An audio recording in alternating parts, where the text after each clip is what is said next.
आज या ठिकाणी या सभेच्या निमित्तानं उपस्थित असलेले आदरणीय सोपल साहेब, आपले उमेदवार ओमराजे निंबाळकर, माजी खासदार बापूसाहेब कांबळे, राष्ट्रवादीच्या आमच्या जिल्हा अध्यक्षा शिवपुरेताई, वैरागचे आमचे मित्र मकरंद मालक निंबाळकर, सन्माननीय व्यासपीठ, आज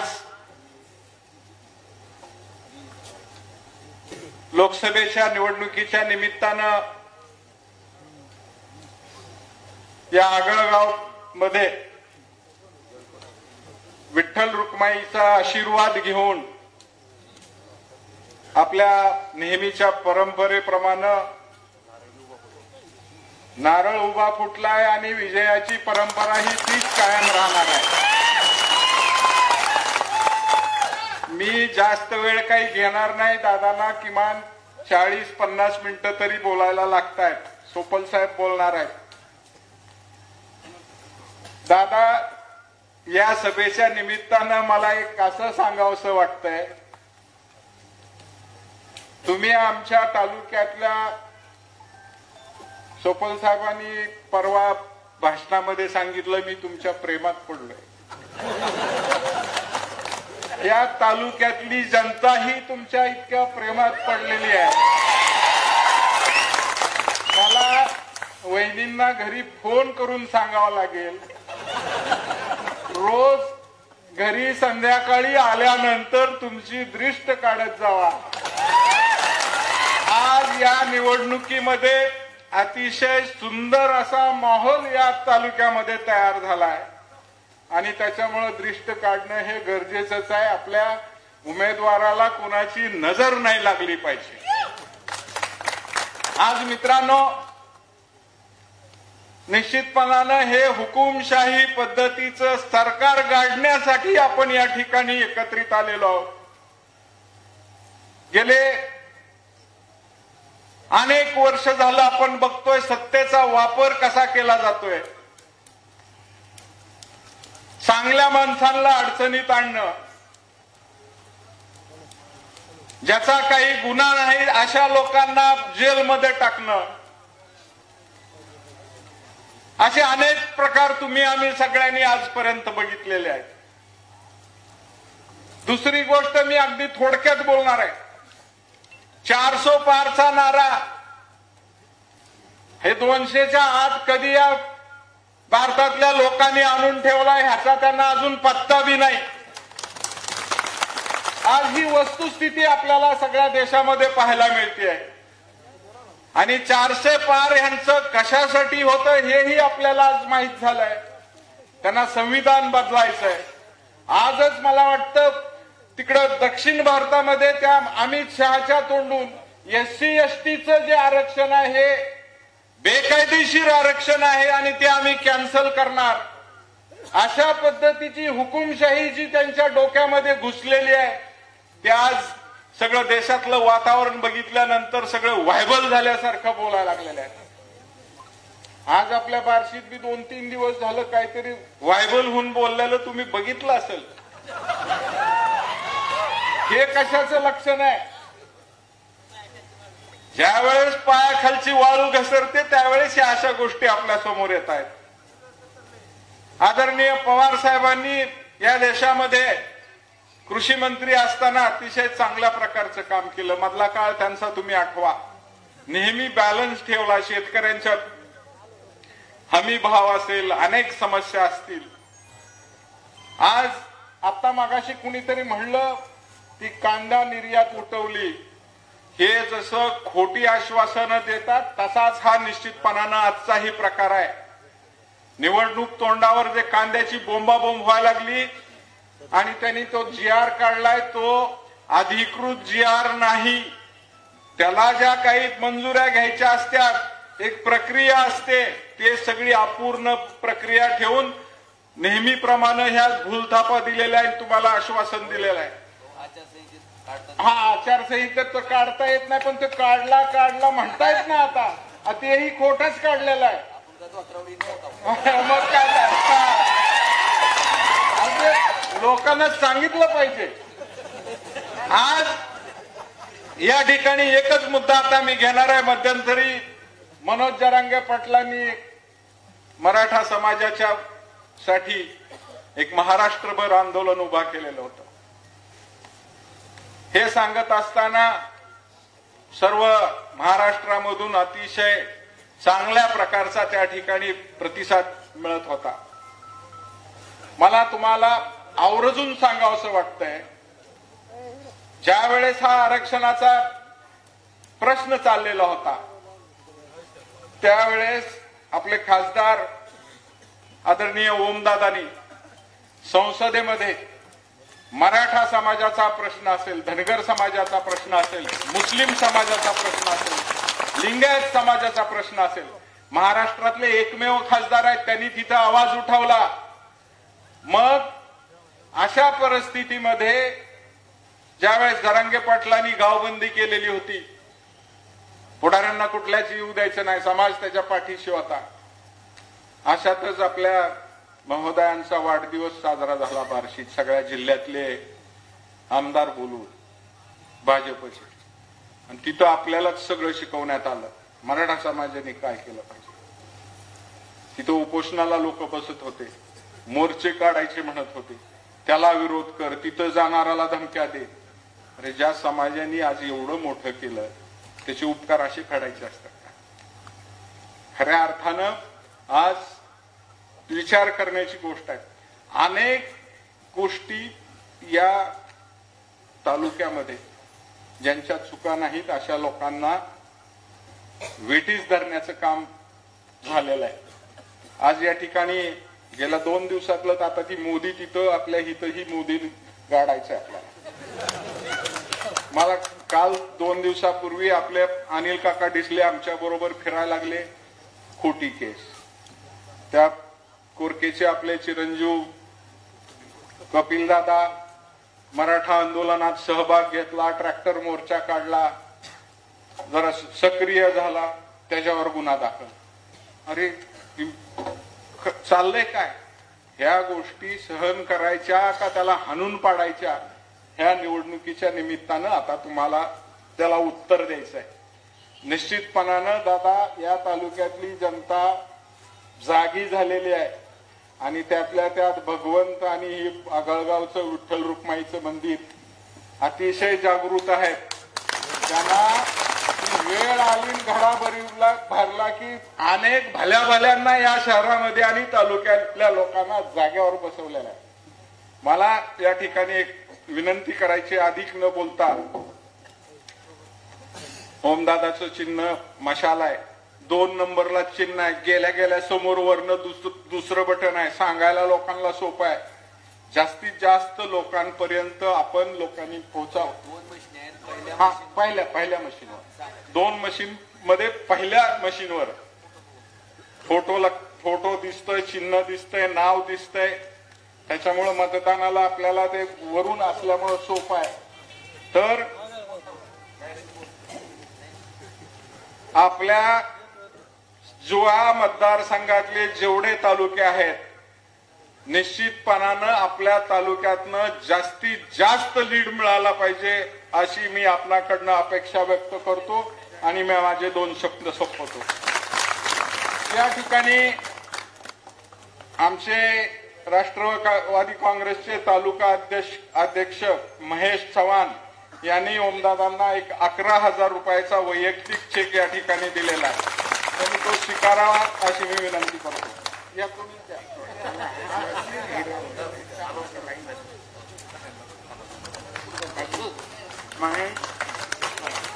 यानंतर आपल्या तालुक्याचे भाग्यविधाते सन्माननीय सोपल साहेब बोलतील.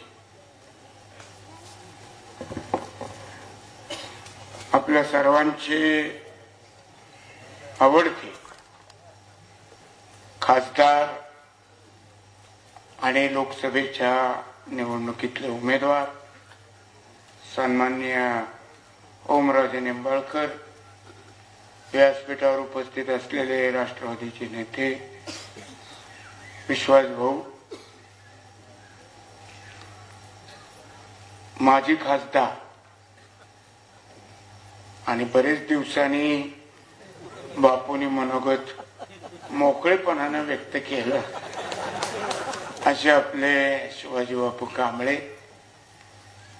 त्याचबरोबर उपस्थित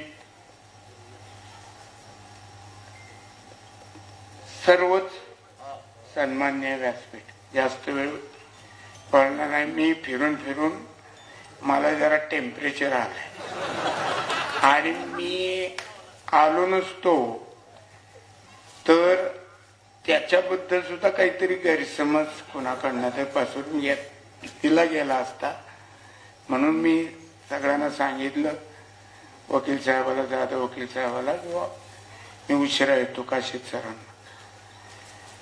आणि खोटं वाटलं तरी हे बघा, मी सलाईन घेऊन आलेलो आहे. मगाशी भाऊनं सांगितलं की प्रेमात पडलो.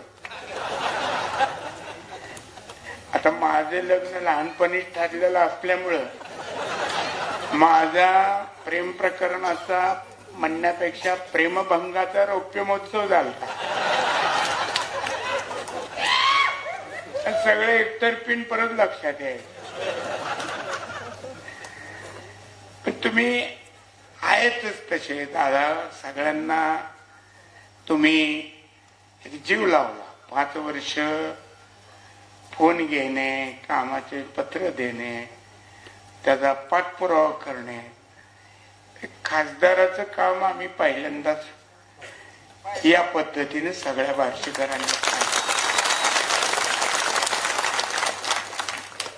उगाच नाही कोण कुणाला निवडणुकीसाठी देणगे देत.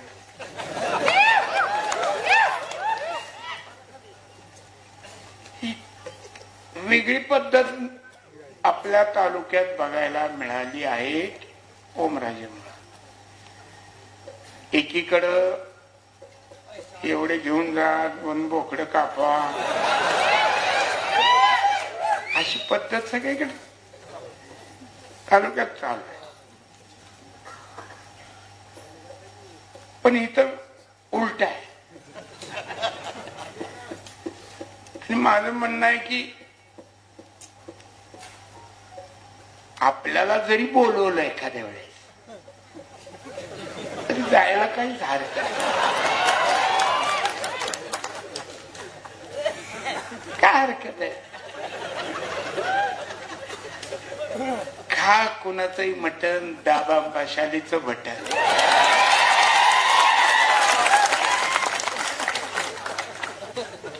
काय फरक पडतो? आपण अनेक वेळा जीव पाहुणे रावळ्याला घालत नाही, घालतोच. ओमराजेच्या बाबतीत हा एक क्रांतिकारक बदल आमच्या तालुक्यात झाला आणि त्याच्याबद्दल मी तुमचे आभार मानतो की इथनं कुठल्याही निवडणुकीला जे कुणी उमेदवार वेगवेगळे उभे राहतील त्यांच्या सोयीचा झालेला. ग्रामपंचायत असो, पंचायत समिती असो, झेडपी असो,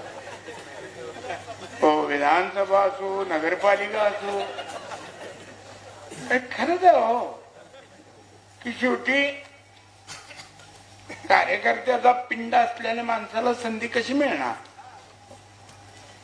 आता ते जाऊ द्या, पण आता सगळीकडं 2000 मिळाले का?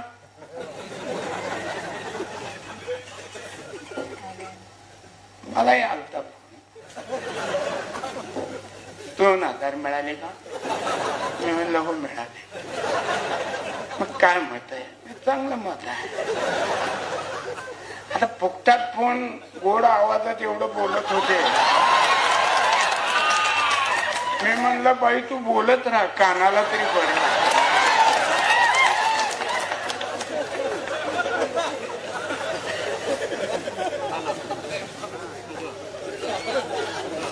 ते 2000 6000 कशाचे, कुणाचे? हे सगळे पैसे वेगवेगळ्या टॅक्सच्या रूपानं केंद्र सरकारला जे जमा झाले त्यातले कुणाचे इस्टेटीतले नाही आहे. किंवा कुणाच्या घरच्या तिजोरीतले आपल्याला दिलेले नाही. मगाशी भाऊने विषय काढला, या देशाचा कृषी मंत्री कोण आहे आता आठवतं का? सध्याचा 2च माणसं आठवते सध्या तिथली. नाही तसं म्हणून आपण काय करायचं, महेश पदावर आहे त्यांचाही सन्मान राखला पाहिजे. पण नको रे, हा आपलाच आहे, पैसा आपला, हक्क आपला. मी उदाहरण म्हणून सांगतो पवार साहेबांचं. मी पालकमंत्री होतो सोलापूर जिल्ह्यात आणि बागांचं नुकसान झालं. इथं कुसळमची लोक आलेत बघा सगळे, हे गणवा आहे की काय सुयोग आहे, बरीच जण आलेले. आल्याबद्दल आभार, सो खर्चाने आला. मी चाललो होतो शिराळ्याला आणि मला कुसळमला अडवलं आणि म्हणले ते सगळे फळाचं अनुदानाचं जाहीर झालं पण बोरं राहिले. मी त्यांच्यात एकदाच पवार साहेबाला फोन लावला. म्हणलं साहेब हे सगळे फळझाडांचं आलंय पण बोराचं हे काय आलं नाही. त्यांना काही नीट ऐकू आलं नाही. ते म्हणले पोरांना कुठं अनुदान, नवीनच मागणी करायला लागला. मी म्हणलं साहेब पोराचं नाही, बोर बोर BO. अच्छा, अरे हो बर बर, खोटं नाही सांगत ओमराजे. मी परत शिराळ्यावरनं 1 तासाभरात परत कुसळमला आल्यावर गाडी अडवली आणि सांगितलं की आपलं बोर त्याच्यात बसली. कामाची पद्धत आहे आणि त्यांच्याबद्दल येऊन विचारते काय केलंय पवार साहेबांनी महाराष्ट्रात, काय केलंय. अहो नुसती फळबाग योजना रोजगार हमीतनं घेतली, आम्ही सगळे त्या मतदानाला होतो, तरी हजारो एकर फळबागा महाराष्ट्रात लागल्या. देशानं तांदूळ गहू निर्यात केला. निर्यात बंदी त्यांच्या काळात कधीही कुठल्याही याला नव्हती. उद्धव साहेबांनी काय केलं म्हणले घरीच बसले. आता कोरोना काळात त्यांनी फिरून काही जीव गमवायचा होता म्हणजे तुमचं समाधान झालं असतं का? काय मग माणसाने काय बोलावं त्याला, काय आता दरबंदच राहील ना. आता तर काय पातळी हा शब्द सुद्धा नाही, नो लेवल. काही कोणीही उठावं बोलावं, घरी बसले आहे. त्या काळात हे जे टीव्ही चॅनल वाले, तुम्ही नाही तर का टीव्ही चॅनल वाले, ही माहितीचे ती आकडे, ते कुठलं चायना मधले कुठल्या तरी पिक्चर मधले सीन दाखवत होते. ते गाडीतनं थांबवली, पकडली, पडवलं त्याला आग नेलं, भीतीनं माणसं मिळली. त्या काळात या महाराष्ट्रात उद्धव साहेब ठाकरेंनी पहिल्यांदा सांगितलं की एक कुटुंब प्रमुख म्हणून लोकांना जो धीर द्यायचा, काम काय असतं कुटुंब प्रमुखाचं, सगळ्या बाकीचं तर व्यवस्था युद्ध पातळीवर केल्या. पण जे त्यांचं टीव्हीवरनं सगळ्यांना भाषण ऐकायला मिळायचं, त्यामुळं बेदरलेल्या घाबरलेल्या माणसाला धीर वाटत होता आणि त्यामुळं धीरानं माणसांनी ह्या सगळ्याला तोंड दिलं. राहुल गांधींना काही कळत नाही, पप्पू पप्पू म्हणून पूर्वी त्यांची टिंगल टावाळी केली आणि ह्या पप्पूच कवा एक दिवस तुमच्या टाळक्यावर टप्पू मारेल त्याचा. त्या माणसाने पहिल्यांदा हे संकट ओळखून सूचना केली केंद्राला की हा रोग काही भारतातला नाही, हा बाहेरनं येणारा रोग आहे, पहिल्यांदा बाहेरच्या विमान सेवा बंद करा. त्या केल्या नाहीत वेळेवर. त्याच्यामुळं अनेक ह्या आजाराची बाधा झालेली लोक भारतात आली आणि तो रोग पसरला. किती हाल झाले लोकांचे, ते सगळे विसरले. आणि दरवेळेस आता नव्या घोषणा आहेत, गॅरंट्या आहेत, वॉरंट्या आहेत. आता एका बल्बच्या दुकानात मी माझा मित्र असल्यामुळे बसलो होतो. बल्ब एक माणूस आला घेतला. ती म्हणला ह्याची काय गॅरंटी? ते म्हणला थोड्या वेळाने माझीच गॅरंटी नाही, बल्बची कुठं देऊ म्हणला. खरं कोट सांगा ना मला, कशी कोणाची गॅरंटी काय? आणि पूर्वी दिलेल्या गॅरंट्या वॉरंट्याचं काय पदरात पडलं, काय झालं? असा सगळा प्रकार आहे. तुम्ही आता सगळेजण कुणी अडाणी राहिलेलं नाही. प्रत्येक जण ते प्रत्येकाच्या हातात हे आहे. त्या युट्यूबवर सगळ्याची भाषणं ऐकतो आपण, सगळं कळतं. टीव्ही पेक्षा त्याच्यात जास्त कळतं. लहान पोरं सुद्धा आता ते त्याच्यात तरबेज झालेले आहे. आणि त्यामुळं जास्त न बोलता तुम्हाला सगळ्याला विनंती करतो की त्या 7 तारखेला मशालीचं चिन्हा पुढचं बटन दाबून ओमराजांना जास्तीत जास्त मतानं विजयी करा, एवढे हात जोडून विनंती करतो. आणि 2 शब्द संपवतो. जय हिंद, जय महाराष्ट्र.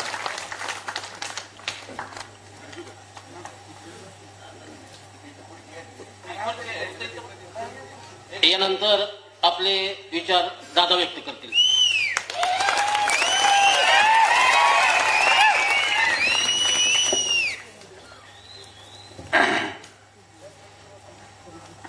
लोकसभा सार्वत्रिक निवडणुका 2024 याच्या अनुषंगानं प्रचाराच्या नारळाचा शुभारंभ करण्याच्या उद्देशानं जी आगळगावमध्ये आपण ही सभा आयोजित केली, या सभेला उपस्थित असलेले महाराष्ट्र राज्याचे माजी मंत्री, माजी आमदार आणि खरंच नेतृत्व कसं घडलं पाहिजे, कारण मी अनेक लोकनेते बघितले. कैलासवासी विलासराव देशमुख साहेबांना मी जवळून बघितलं, कैलासवासी गोपीनाथजी मुंडे साहेबांना मी जवळून बघितलं, कैलासवासी बाळासाहेब ठाकरेंना मी बघितलं आणि माझे वडील कैलासवासी पवनराजे निंबाळकर साहेबांनाही बघितलं. मला वाटतं या सगळ्या लोकनेतेचा सहवास मला लाभणं ही सुद्धा मला वाटतं माझं नशीब आहे. आज तशाच एका लोकनेत्याला मला सोपल साहेबाच्या रूपानं जवळून बघता आलं. त्याच्यात एका नावाची अजून भर पडली. आज अंगात ताप आहे, कारण मग अशी मी हातात घेतल्या घेतल्या एकदम गरम लागला. आणि तुम्हाला सांगतो, धडधाकट माणसाला सुद्धा अंगात ताप असताना बसणं येणं इतकं सहज सोपं नसतंय. साहेब, तुम्ही खरं माझ्यावर जे उपकार केलेत, ही उपकार ओमराजे कधी आयुष्यभर या ठिकाणी विसरू शकणार नाही.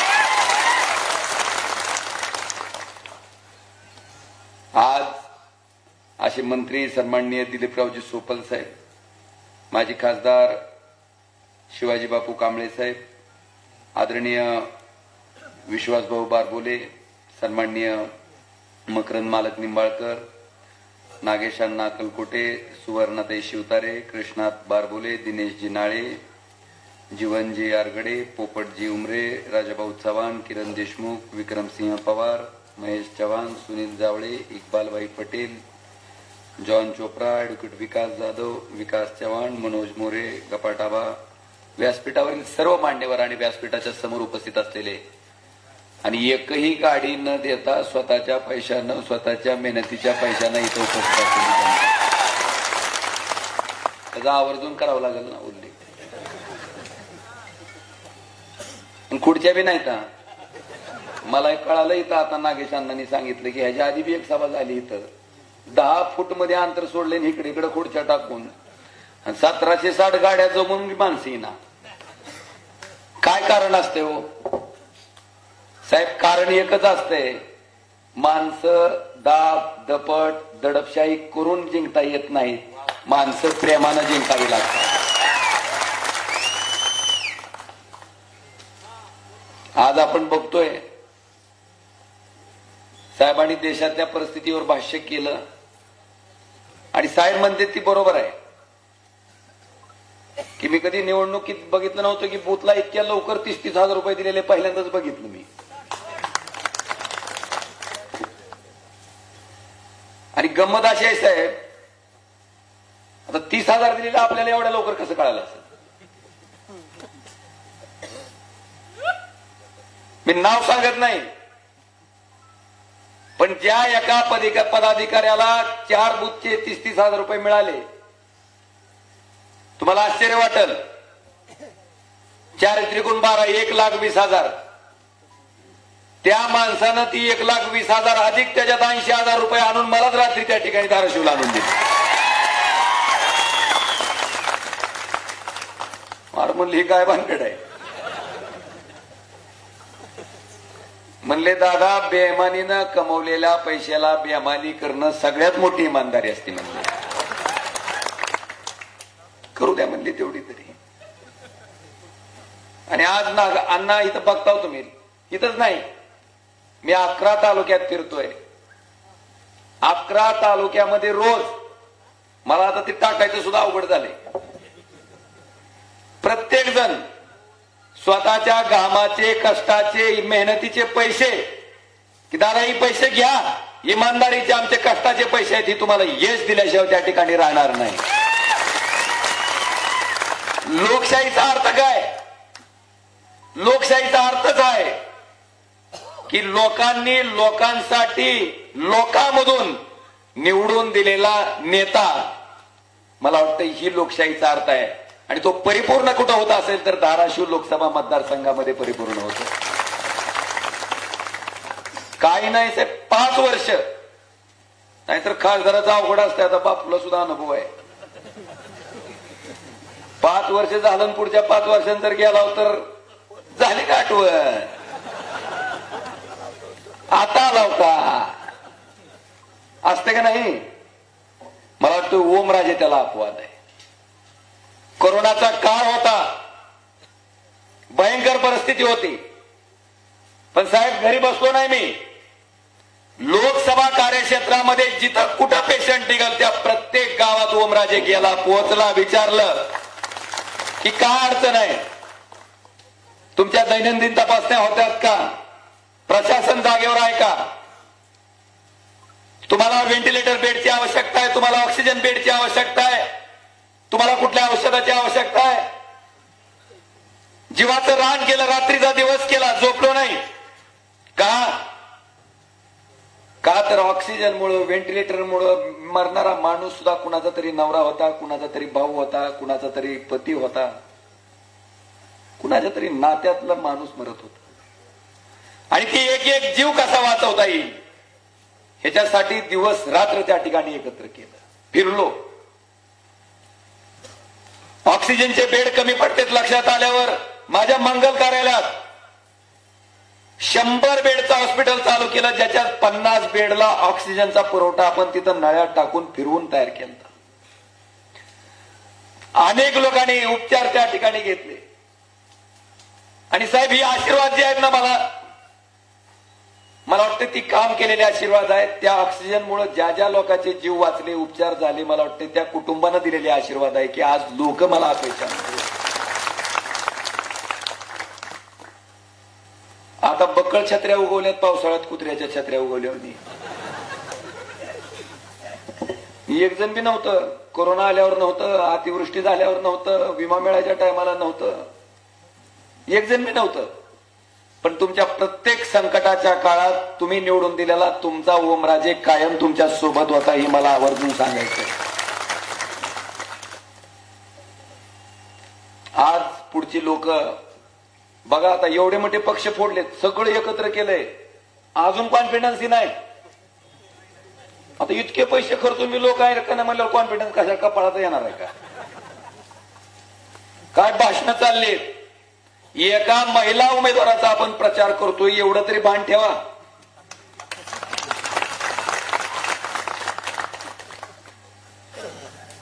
मला पहिल्या दिवसापासून सांगते, मला प्रत्येक जण सांगितलं दादा तुम्ही आक्रमक बोलता, पुढे महिला उमेदवार आहेत, तुम्ही काळजी करू नका म्हणलं. कैलासवासी पवनराजे निंबाळकर आणि आनंददेवी राजे निंबाळकर मला संस्कार करण्यात कुठे कमी पडलेले नाहीत. माझ्याकडून एकही अपशब्द जाणार नाही.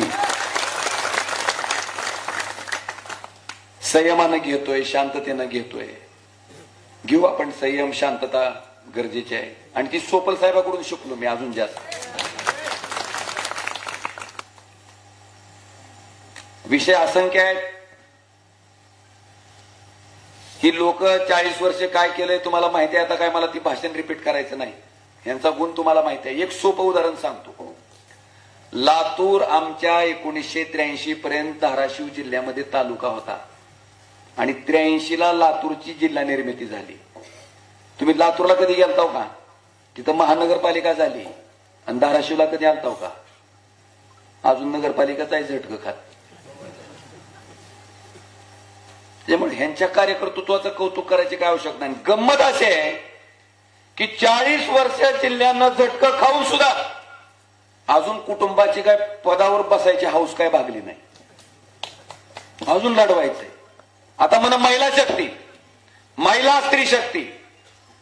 साहेब त्यांनी त्यांचा फॉर्म भरताना प्रॉपर्टी जाहीर केली. 350 तोळ सोन्यापेक्षा जास्त सोनं आमच्या अर्चनाताईकडे आहे. 3.5 किलो पेक्षा जास्त. अख्या गावात गोळा केलं तर व्हायचं नाही आपलं तेवढं. आणि लोक वाचतात येते महिला शक्ती, स्त्री शक्ती. अरे जेव्हा त्या महिलेला डिलिव्हरीसाठी रक्ताच्या 2 बाटलीची आवश्यकता असते ना, तेव्हा त्या महिलेसाठी जर भाऊ म्हणून कोण धावून जात आहे तर हा ओमराजे जातो. त्याही कामाची खिल्ली उडवायला लागली. म्हणली ही चिल्लर काम आहे. एखाद्या माणसाला वारसाचा फेर करण्यासाठी जर आपण मदत केली, चिल्लर काम आहे. एखाद्या अपंग महिलेला जागा मिळत नाही, ती महिला मला फोन करते. आपण संकटाच्या काळात कुणाला फोन करता? पाकिस्तानमध्ये तर फोन लावित ना कुणाला. जे माणूस आपला वाटते, जवळचा वाटते, ज्याच्याकडून वाटतंय की हे काम करेल, माझं विश्वास वाटतंय, अशाच माणसाला आपण फोन करतो. ती माझी बहीण अपंग होती, तिला जागा नव्हती. तिनं एका आपलेपणाच्या भावनेतनं फोन केला आणि न घाबरता केला. तिनं विचार केला नाही की खासदाराला एवढं काम कसं सांगू. मला वाटतंय हा विश्वास त्या माझ्या बहिणीच्या मनात जो निर्माण केलाय ना आपलेपणाचा, आणि तिचं काम जे झालंय ना आपलेपणाचं, मला वाटतंय माझी मतदारसंघातली काय कमाई असेल तर ही सगळ्यात मोठी कमाई आहे की मी आपलेपणा तयार केलाय. साहेब म्हणले ती बरोबर आहे. कुणी कुणासाठी काही द्यायला रिकामं बसलेलं नाही. जिथं आपलेपणा वाटते तिथं माणसं जाते. आणि आपलेपणा काय का तर मी तुमची बाजू घेतली. मला आता बरेच जण साहेब ही निवडणूक चालू झाल्यापासून सुद्धा, ही पक्षफूट चालू झाल्यापासून सुद्धा बरेच लोक होते. 50 घ्या, आमच्याकडे या. आम्ही म्हणायचं नाही बाबा हाय असं राहू द्या. त्यांना वाटायला 50 कमी पडायला लागले, मग 50 तर 100 घ्या की. पुन्हा त्याच्यावर ऐकणं गेले, आमच्या आमदाराच्या मागे लागले. पुन्हा म्हणजे राज्यमंत्री करताव, पुन्हा कॅबिनेट मंत्री करताव. ते आमदार एक दिवशी माझ्याकडे वैतागून आलं. कैलास दादा म्हणला, दादा हिने आपल्याला मुख्यमंत्री बी केलं तर जायचं नाही, उभं राहू द्या वगैरे म्हणले. आपल्याला राहिला ना आम्ही निष्ठेनं. आणि आमच्यावर टक्केवारीचे आरोप साहेब. बार्शी तालुक्यातल्या एकाही माणसानं सांगावं की ओमराजेनं काम करताना 1 नया पैसा कुणाचा घेतला. एकाही अधिकाऱ्यानं सांगावं की 1 नया पैसा ओमराजेनं कुठल्याही कामात घेतला. ओमराजे हितच जाहीर पाठिंबा देऊन घरी निघून जाईल. आणि खरंच त्यांच्यासारखं जर गबाळ हाणलं असतं तर आम्ही सुद्धा शुद्ध व्हायला भारतीय जनता पार्टीत गेला असतो ना, वॉशिंग मशीन मध्ये. लवकर घ्या. बघितले नाही का मोठी मोठी माणसं केली. लवकर घ्या, पापातून मुक्ती द्या. अजितदादाचे दिली नाही का 70,000 कोटीच्या आरोपातून मुक्ती. कामाच्या बाबतीत मी त्या दिवशी सांगितलं, आता त्याचं रिपिटेशन करत नाही का, परत अजून सांगू. ठळक कामाचं बंद झालं वाटतं की आता, थंड पडले वाटतं आता. आणि एक विषय आहे साहेब, मी नवीनच बघतोय, मी दिलं का माझ्या बापाची इस्टेटी कोण दिलं? पैसे कोणाचे? अरे मग तुमचे पैसे तुमच्यासाठी खर्च केलं तर आम्ही कुठली भावना ठेवली पाहिजे, उपकाराची का कर्तव्याची? ओमराजेनं कर्तव्याची ठेवली. मी कधीच, तुम्ही बघितलं का कुठल्या कामाचं उद्घाटन केलेलं? माझं सरकार असताना सुद्धा खासदार निधीचं बघा, 25-15चं बघा, 30-54चं बघा, 50-54चं बघा, प्रधानमंत्री ग्राम सडक योजनेचं बघा, कुठलंही उद्घाटन मी केलं नाही. का? अरे तुम्ही मला निवडून दिलं म्हणून मला अधिकार दिला, तुमच्याकडून टॅक्सचे जमा केलेले पैसे तुमच्यासाठी खर्च करतोय, कशाला भूषण आणू फुकट? नाही केलं. पण त्याचा अर्थ काय काढला? 5 वर्ष तुमची ज्या कंटामीमध्येच गेली. पण जी लोक ह्या कामाला चिल्लर काम समजतेत त्या लोकाला माझा प्रश्न आहे की उद्या त्या पंक्चर काढलेल्या ड्रायव्हरचं आणि किन्नरचं मतदान तुम्हाला लागणार आहे का?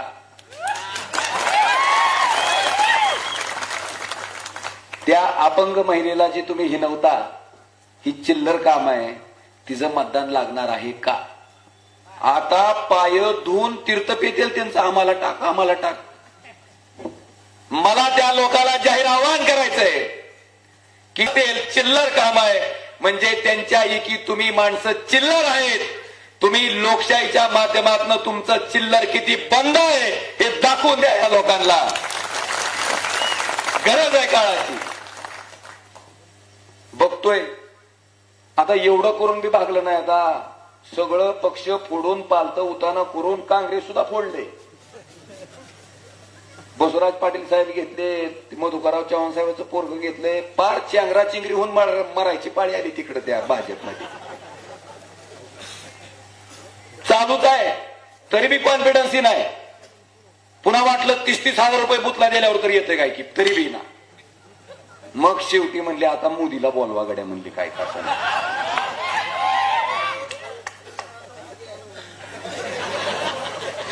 सांगतो गंमत, मोदी साहेब येलेत, आनंद आहे, देशाचे पंतप्रधान आहेत. पण देशाच्या पंतप्रधानाला माझे काही प्रश्न आहेत की तुम्ही धाराशिवच्या सभेत आल्याच्या नंतर त्या प्रश्नाचं उत्तर माझे नाही, शेतकऱ्याचे. तुम्ही शेतकऱ्याला वचन दिलं होतं बाय और बाय नो, झालं का दुप्पट? कांदा उत्पादक शेतकरी 60 रुपयाला कांदा गेला की कांद्यावर निर्यात बंदी. सोयाबीनचा भाव 11,000 रुपये गेला की सोयाबीनवरचं पाम तेलावरचं आयात शुल्क कपात, सोया पेंड आयात. 11,000चं सोयाबीन 4,000. आणि नांगरटीचा भाव 2014ला 800 रुपये एकर होता, आता कितीनं नांगरायला? झाली का नाही निश्चिती अजून? 400चं डीएपीचं पोत 16,000-1600 घ्यायला का नाही? झाली का नाही निश्चिती? आणि एवढा काटा निघून सुद्धा अजून म्हणते आपकी बार. सोयाबीन ठेवलं ना 3 वर्षाचं घरी, आहे का नाही? आपकी बार 400 पार झालं तर 1000 नाही खायची तयारी ठेवा. ही 1000 काय लावणार आहे तुम्हाला? आता मला तुम्हाला काही भाषण दाखवायचे कुठं आहे रे?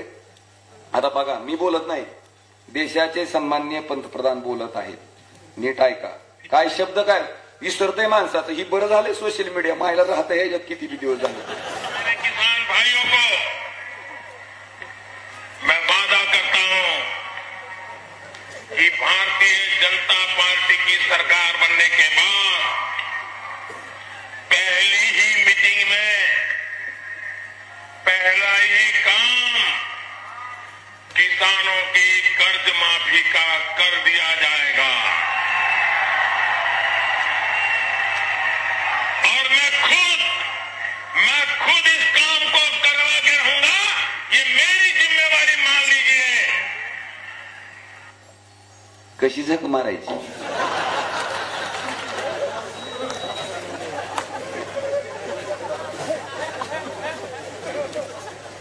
ह्याचं उत्तर फक्त द्यावं ते भाई और बहनों, महंगाई कम हुई की नहीं हुई? म्हणा हुई. आता महंगाईचं बघा साहेब, 2014ला सिलेंडर 400 रुपये होतं. तेव्हा मोदी साहेबाचं काय भाषण होतं ऐका, तुम्ही बी ऐका साहेब. ताप आलेला काय साहेब तुमचं. तो गरीब क्या खाएगा? आज प्रधानमंत्री यहाँ आए थे, लेकिन प्रधानमंत्री महंगाई का मां बोलने के लिए तैयार नहीं है, महंगाई का मां बोलने के लिए तैयार नहीं है. इनका अहंकार इतना है, महंगाई के लिए एक शब्द बोलने को तैयार नहीं है. मरो तो मरो, आपका नसीब. अरे गरीब के घर में चूल्हा नहीं जलता है, बच्चा रात रात रोता है, मां आंसू पी के सोती है, और देश के नेताओं को गरीब की परवाह तक नहीं है. ये गरीबी का हाल कर दिया है. 4 तारीख को वोट करने जाए तो जरा घर में जो गैस सिलेंडर है ना, उसको जरा नमस्कार करके जाइए. गैस सिलेंडर छीन लिए इन लोगों ने, और गैस जिस प्रकार से महंगा कर दिया है, याद करके जाइए. कशी झक मारायची. आता 400 रुपये सिलेंडर होतं तेव्हा मोदी साहेब काय सांगायले, गॅस सिलेंडरला नमस्कार करून मतदानाला जावा. आता 400चं कितक्याला झालंय? आता का साष्टांग दंडवत घालायचं का? शिगडीला घालायचं का सिलेंडरला? का सिलेंडर टकुऱ्यावर घेऊन जायचं मतदानाला? त्यांनी बोललेलं सांगवलं, माझं काय म्हणचं नाही. महिला भगिनीला विचारा की 2014ला आठवडी बाजार तुमचा जर 200 रुपयात होता, तर आज ती बाजार 800 रुपयात तरी होतय का? होईना. पुढं भाई और बहनों, ना खाऊंगा ना खाने दूंगा, जो सबसे ज्यादा खाएगा उसको भाजप में लूंगा. तसंच आहे. आपण नाही बघा, तुम्हाला दाखवतो. आपल्याकडे सगळं तयार आहे. एनसीपी पर भी करीब करीब 70,000 करोड़ रुपए के घोटालों का आरोप है. महाराष्ट्र स्टेट कोऑपरेटिव बैंक घोटाला, महाराष्ट्र सिंचाई घोटाला, अवैध खनन घोटाला, इनकी लिस्ट भी बहुत लंबी है. कुठे गेला घोटाळा? ही घोटाळा त्याने जिरवून टाकला, आणि त्याला खातं कोणचं दिलंय? म्हणले ह्याला खायचं चांगलं माहिती आहे. म्हणले 70,000 कोटीच्या घोटाळ्याचा आरोप अजितदादावर असताना त्यांना उपमुख्यमंत्री त्यांच्याच आमदाराच्या पाठिंब्यावर, का तर तुमच्या सोबत येत आहे, आणि केजरीवाल तुम्हाला विरोध करतय, त्याला कुठं टाकलंय?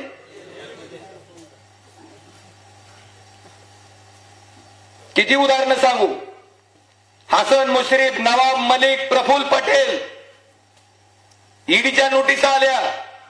जसे गडी अजित पवारात गटात गेले चौकशा, भावनाताई गवळी, प्रताप सरनाईक, यामिनी जाधव नाव घेत घेत धावा जायची. उदाहरणं सांगायलोय. जसे शिंदे गटात गेले चौकशी, मग प्रधानमंत्र्यांनी आपल्याला दिलेल्या शब्दाला काही अर्थ राहिला का? निर्णय तुम्ही घ्यायचा आहे. आणि बांधवानो, याच्या विरोधात आम्ही लढतोय. शेतकऱ्याचे प्रश्न त्यांच्या तोंडावर, त्यांच्या छाताडावर कुठलीही तमा न बाळगता, कुठल्या ईडीला न बेता, कुठल्या सीबीआयला न बेता, तुमच्या व्यथा त्यांच्या छाताडावर संसदेत मांडणारा तुम्ही निवडून दिलेला हा खासदार ओमराजे निंबाळकर. मराठा आरक्षणाचा विषय आता झालाय जरांगे पाटलावर लाठीचार्ज झाल्यावर, पण ज्यावेळेस सुप्रीम कोर्टात याचिका दाखल झाली त्यावेळेस मराठा आरक्षणाचा विषय मी मांडलाय. काय मांडला? की तामिळनाडू राज्यातलं मराठा आरक्षण, तामिळनाडू राज्यातलं आरक्षण 50% मर्यादा ओलांडली होती, 78% गेलं, तेव्हा केंद्र सरकारनं तामिळनाडू सरकारच्या बाजूनं सपोर्टिव्ह ऍफिडेव्हिट सुप्रीम कोर्टात दाखल करून ते आरक्षण वाचवलं होतं. माझं इतकंच म्हणणं होतं की तामिळनाडू राज्याच्या बाबतीत जे केंद्र सरकारनं पाऊल उचललं तेच पाऊल महाराष्ट्र सरकारच्या बाबतीत मराठा आरक्षणाच्या बाबतीत उचला. हेही आरक्षण वाचवा जेणेकरून ओबीसी मराठा वाद होणार. पण ह्यांना पेटवायचा होता, नाही ऐकलं. 12व्या शतकामध्ये समतेचा एकतेचा संदेश देणारे संत जगज्योती महात्मा बसवेश्वर यांना मानणारा लिंगायत समाज, मला वाटतं हा समाज अल्पसंख्याक समाजाचा दर्जा आणि लिंगायत धर्माची मान्यता मागतोय. हा विषय सुद्धा लोकसभेत मांडणारा तुम्ही निवडून दिलेला ओमराजे हा खासदार होता, हे मला आवर्जून सांगायचं. धनगर आरक्षण असेल, मुस्लिम आरक्षण असेल, हे मांडले. शेतकऱ्याचे प्रश्न मांडले. आणि बांधवानो, तुमच्यासाठी कामाला पडलोय म्हणून आज ही मदत आहे, म्हणून आज मदत आहे. आणि तुम्हाला सांगतो, आज तर माझी जबाबदारी भरपूर वाढलेली आहे. का? तुमच्या कष्टाच्या पैशातून मी निवडणूक लढवायलोय. भरपूर जबाबदारी वाढली आहे माझी. आणि तुम्हाला सांगतो, तुमचा कष्टाचा पैसा त्याच्यातला एक आणा सुद्धा कुठं वाया जाऊ देणार नाही. त्याची परतफेड तेवढ्याच ताकदीनं मी करीन. आणि पुढच्या वर्षी तर साहेब अशी निवडणूक होईल, अशी निवडणूक होईल की आज जे आपण खर्चाचे दाखले देतोय, पुढच्या वर्षी अशी परिस्थिती होईल की भारत देशातला एकमेव खासदार असा असेल की ज्याला एक पैसाही जवळचा खर्चावा लागला नाही. सगळेच्या सगळे पैसे जनतेनंच खर्च केले. ही शब्द देतो साहेब, कारण तेवढं प्रामाणिक काम, तेवढं प्रामाणिक ताकदीनं, तेवढ्या क्षमतेनं आणि निष्ठेनं करणार आहे. एकच उदाहरण सांगतो. पवार साहेबांनी ज्यांना 45 वर्ष मंत्री केलं, ती माणसं एका रात्रीत पवार साहेबांबरोबर गद्दारी करून स्वडाचं हल्लेलं गबाळ वाचवण्यासाठी कुठं गेली? भाजपकडे. ओमराजे आहेत, माझ्या पक्षाचं नाव जात होतं, चिन्ह जात होतं, सत्तेतून बाहेर पडत होतो. पलीकडे गेलं तर 50 खोगे होते, त्याच्यावर लात मारून तुमच्या मताशी, पक्षप्रमुखाशी गद्दारी न करता प्रामाणिकपणे उद्धवजी ठाकरे साहेबांच्या मागे उभारलेला ओमराजे. आणि साहेब, मी खासदार झालो, खालची आमदारकी माझ्या भावानं किंवा माझ्या बायकोनं लढली नाही.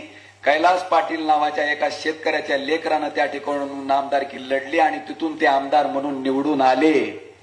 घराणेशाही मला वाटतं हिथं मी दाखवलं की नाही, नुसतं भाषण नाही, आपल्या कृतीतून दाखवलं. आणि आता बघा, नवरा भाजपमध्ये आहे, हाणलेल्या घड्याळाकडे होणार पण जा, मग तूच लढ. काय चाललंय आता? फक्त एक शेवटचं मला तुम्हाला दाखवायचंय. एक हलगीवाला आहे, तिचं फक्त शेवटचं दाखवायचंय. नक्की ऐकाय नाही, हे तर वेगळं कारण आहे, ते सांगतो तुम्हाला.